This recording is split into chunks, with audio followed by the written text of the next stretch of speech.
Questo servizio è offerto da Fare, Servizi Integrati per l'Impresa. La 10ª edizione di Este in Fiore si conclude con un bilancio decisamente positivo. Gli espositori sono aumentati in numero e in qualità. La gente ha letteralmente preso d'assalto il centro storico di Este nelle 2 giornate della manifestazione, organizzata dall'Assessorato al Turismo e alle Manifestazioni. Questa manifestazione, giunta alla 10ª edizione, ha visto una crescita sempre maggiore di anno in anno di espositori di qualità che vengono da tutta Italia. Quest'anno abbiamo 82 espositori che vengono anche dalla Sicilia e da tutte le regioni d'Italia. Dal 2006 in poi la manifestazione è cresciuta di anno in qualità e in presenze. È la 10ª manifestazione che io vedo qua e la vedo ogni anno migliorarsi, ogni anno coinvolgere più gente, più espositori, e questo fa ben sperare.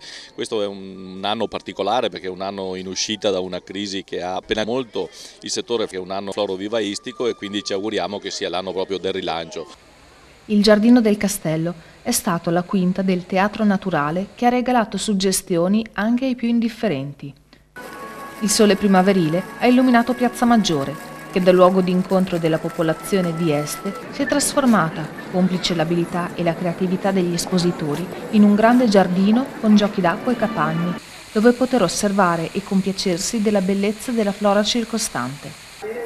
La folla è stata straripante nell'ultima giornata. Quale ruolo ha la CIA in questa manifestazione? Naturalmente siamo presenti con espositori del settore, ma oltre questo abbiamo partecipato a quella che è l'animazione della festa attraverso la presenza di aziende che promozionano anche prodotti food alimentari, quindi troveremo i salumi, troveremo un po' di verdure, cioè tutte quelle cose che possono essere anche a corollario di una festa come questa, che naturalmente invece ha nel suo punto principale il florovivaismo. Tappa obbligata per tutti la pescheria vecchia per osservare da vicino un numero ragguardevole di piante di orchidee. L'allestimento è stato scelto con cura e le piante sono state collocate sotto la miglior luce per valorizzarne forma e colori. All'oratorio di San Rocco altra visita. In questo caso a dominare era il fiore per eccellenza, la rosa antica, un fiore sacro all'amore. La leggenda vuole che Venere, la dea dell'amore, regalasse a Cupido una rosa. Il fiore passò quasi subito dalle sue mani a quelle del dio del silenzio, che in tal modo divenne complice di ogni atto d'amore compiuto in nome di Venere. Qual è il fiore di questi che metterebbe sul simbolo della Lega Nord? Allora, ho visto moltissimi fiori, ma io sono amante delle rose e nel caso specifico metterei una rosa verde. Sindaco, qual è il fiore che donerebbe alle donne di Este?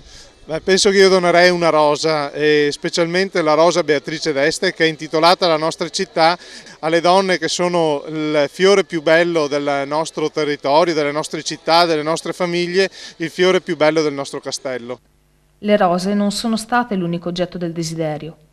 Tanti i fiori che hanno attirato l'interesse e il piacere dei visitatori, incantati da azalee, camellie, clematidi e rododendri, cactus e succulente, timo, erba cipollina, limoni e arance.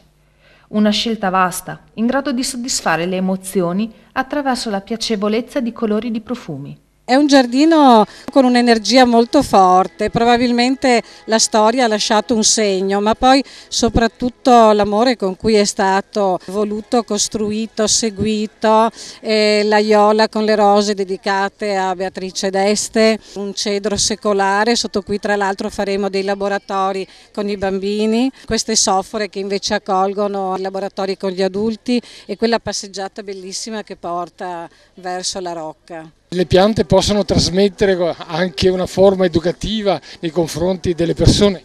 Ma certamente, io penso che bisognerebbe cominciare proprio dall'asilo, cominciare dalle giovani generazioni ad amare le piante in primo luogo, e poi chi le ama, le conosce, approfondisce la conoscenza e poi rispetta tutta la natura. Ben pochi, forse nessuno, è riuscito a resistere al desiderio di portarsi a casa una pianta più o meno grande, sobbarcandosi talora la fatica di trasportarla per un lungo tratto di strada prima di raggiungere l'auto. Una fatica leggera per amore della natura.